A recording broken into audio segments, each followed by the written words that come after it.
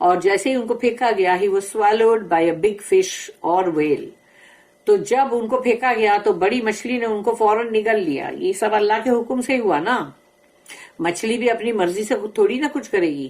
But in the depth of darkness, لیکن اندھیروں کے اندر پہنچ کر ہی cried to اللہ, وہ اللہ کو پکارنے لگے. اینڈ confessed his weakness, کہ میں ہی کمزور تھا. اپنی کمزوری کا انہوں نے مطلب کنفیس کر لیا, ہاں قبول کر لیا. The darkness may be interpreted both physically and spiritually. تو اندھیروں کے اندر سے جب انہوں نے پکارا, یعنی کہ مطلب وہ اندھیرا کون سا تھا, تو اس کے لیے کہا جاتا ہے کہ روحانی بھی اندھیرا تھا, کیونکہ وہ ایک دم سے بھول گئے اور ڈسکریج ہو کے وہاں سے نکل گئے مایوسی کی حالت میں. تو یہ روحانی اور فزیکلی, یعنی دونوں ہی اندھیرے. فزیکلی اس لیے کہ وہ مچھلی کا پیٹ تھا, کوئی کمرہ نہیں تھا, تو وہاں اندھیرا ہی اندھیرا تھا نا. تھوڑی نہ کہیں تم تو 5 انچ کے ہاتھ بھی سامنے لاؤ گے تو وہ بھی نہیں دکھے گا, اتنا اندھیرا. تو یعنی سوچ لو وہ جگہ کتنی کنجسٹڈ ہے, اندر پورا مچھلی کا سب جو بھی ہے, اتڑیاں ہیں, سب ہے اس کی, وہ سب کے بیچ میں وہ پڑے ہوئے نا. تو انہوں نے وہاں سے پکارا, he cried to Allah and confessed his weakness. The darkness may be interpreted both physically and spiritually.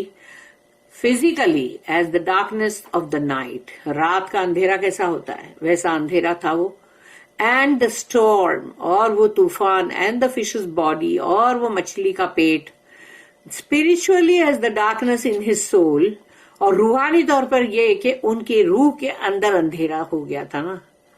His extreme distress in the situation which he had brought on himself, اور وہ جس سچویشن میں, جن حالات میں وہ جو تھے, اس کا بہت زیادہ ان کے اوپر دکھ تھا, جو انہوں نے خود اپنے اوپر یہ حالات لائے تھے, یہ سچویشن لائے تھے اپنے اوپر خود. جیسے انسان خود کچھ نہ کچھ کرتا ہے نا غلط, وہ غلط کرنے کے بعد جب اس کے ساتھ جو بھی سزا کا کچھ بھی ہوتا ہے تو وہ اس نے اپنے اوپر خود لایا ہے. تو یہاں پر بھی یہ کہا جا رہا ہے کہ انہوں نے خود اپنے اوپر اس چیز کو لائے, اور وہ بہت دکھی تھے اس کی وجہ سے. اللہ موسٹ گریشیس forgave him. تو جب انہوں نے پکارا مچھلی کے پیٹ کے اندر سے کہ لا الہ الا انت سبحانک انی کنت من الظالمین, کہ میں ہی تھا یا اللہ ظالم, تو تو نہیں ہے, تو تو پاک ہے ہر چیز سے. تو اس طرح سے انہوں نے بہت تسبیح کیے, اور اللہ اپنے فضل سے ان کو معاف کیا. He was cast out ashore. پھر اللہ نے مچھلی کو حکم کیا کہ وہ اگل دے کسی نہ ایک کون سے شور کی طرف, یعنی کوئی آئی لینڈ یا ایسا کچھ تھا جہاں پر اس کے کنارے پہ مچھلی نے ان کو اگل دیا. He was given the shelter of a plant. اور ان کو اللہ نے, ان کا جسم کی چمڑی سب پوری وہ ایسڈ جو جوس ہوتے ہیں پیٹ کے, اس سے سب کی سب چمڑی جو ادھڑ گئی ان کی, تو اب اندر سے جیسے گوشت پنک سب جو ہے وہ دکھ رہا ہے نا. اب سوچو کہ جھاڑیوں میں جو بھی ہے, کیڑے مچھر کچھ بھی آ کے, مکھی کوئی بھی بیٹھے گا تو وہ تو بہت بڑا انفیکشن بن جائے گا نا. اللہ نے ان کو ایک ایسے پلانٹ کے شیلٹر میں بٹھوایا جس کی ہوا سے کوئی بھی مطلب مچھر مکھی کیڑا ان کے قریب نہیں آتا تھا. انسیکٹیسائڈ اس کی مطلب اس کے اندر کچھ پاور تھا اس کا, کہ وہ کوئی بھی چیز ایسی قریب ان کے نہ آئے, نہیں تو ان کی چمڑی جو ہے اس کے اندر فوراً انفیکشن ہوئے گا. اللہ نے جو پلانٹ تھا وہ ایک یقطین کا جیسے کہ پلانٹ تھا, اور وہ وہاں پر اس کے اندر وہ یقطین یعنی دودھی کی طرح لیکن گول گول, جیسے چھوٹا گول بال کی طرح اس میں یقطین اگتا تھا. اور اللہ نے ان کو حکم کیا کہ اس کے سائے میں بھی رہو تاکہ جلدی ہیلنگ ہو جائے تمہاری, یعنی وہ میڈیسنل پاورز بھی تھے اس پلانٹ میں, اور اس کا پھل کھاؤ, یہ ایسے ہی کچا توڑ کے کھا سکتے تھے. تو وہ اللہ نے ان کو حکم کیا, تو تب جا کے وہ دھیرے دھیرے صحت یاب ہونے لگے نا. تو اللہ نے, he was given the shelter of a plant in his state of mental and physical lassitude, کہ وہ بہت ہی لیتھارجک ہو گئے تھے, بہت ہی یعنی کہ ہر چیز سے بہت یعنی کمزور. اور he was refreshed and strengthened, اللہ نے ان کو پھر سے ریفریش کیا اور ان کو قوت عطا کی, energy, and the work of his mission prospered. اور اللہ نے دوبارہ ان کو نینوا بھیج دیا کہ جاؤ وہاں پر اور وہاں مطلب اچھی 1,00,000 کی بستی تھی، اور ان کا مطلب وہاں پر اب وہ کامیاب ہو گئے. لیکن وہ ایسا ہی تھا کہ جیسے کہ 100 سال، 1 سینچری کے پیریڈ جتنا وہ سب لوگ صحیح رہے، آہستہ آہستہ سب ہٹتے چلے گئے. آہستہ آہستہ شیطان نے اپنا کام کیا، وہ سب ہٹتے چلے گئے.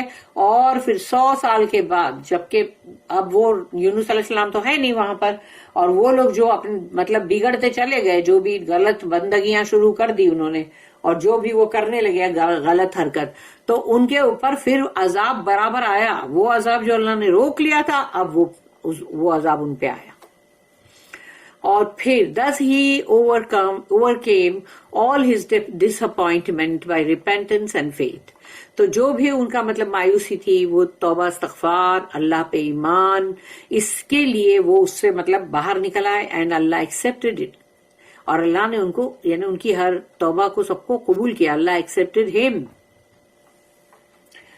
تو یہ ہے یونس علیہ السلام کا قصہ. آیت نمبر 88. فَاسْتَجَبْنَا لَهُ وَنَجَّيْنَاهُ مِنَ الْغَمِّ وَكَذَلِكَ نُنْجِي الْمُؤْمِنِينَ. اب یہاں پر اللہ نے کہا فَاسْتَجَبْنَا لَهُ، تو ہم نے ان کی پکار کو سنا اور اس کا جواب دیا، یعنی ان کی دعا کو قبول کیا اللہ نے. فَاسْتَجَبْنَا لَهُ وَنَجَّيْنَاهُ، اور ہم نے ان کو نجات دی، ہم نے ان کو وہاں سے ڈیلیور کیا. من الغم میں، تو وہ جو اس غم کے اندر تھے، وہ مچھلی کے پیٹ میں جو اتنے غمگین تھے وہ وہاں. وَكَذَلِكَ، اور اسی طرح سے اللہ کہتا ہے ہم ننجی المؤمنین، جو مومنین بندے ہیں ہم ان کو اسی طرح سے نجات دیتے ہیں. یعنی مومنین بندے ہیں تو کیا ان کے اوپر کوئی آفت، کوئی مصیبت، کوئی تکلیف نہیں آئے گی؟ آف کورس آئے گی.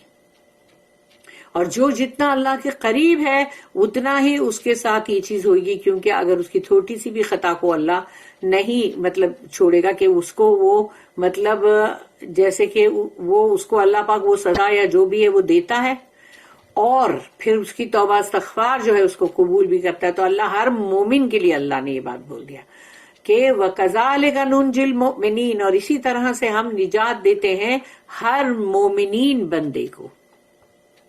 So we listened to him and delivered him from distress. And thus do we deliver those who have faith. بتا دیا نا.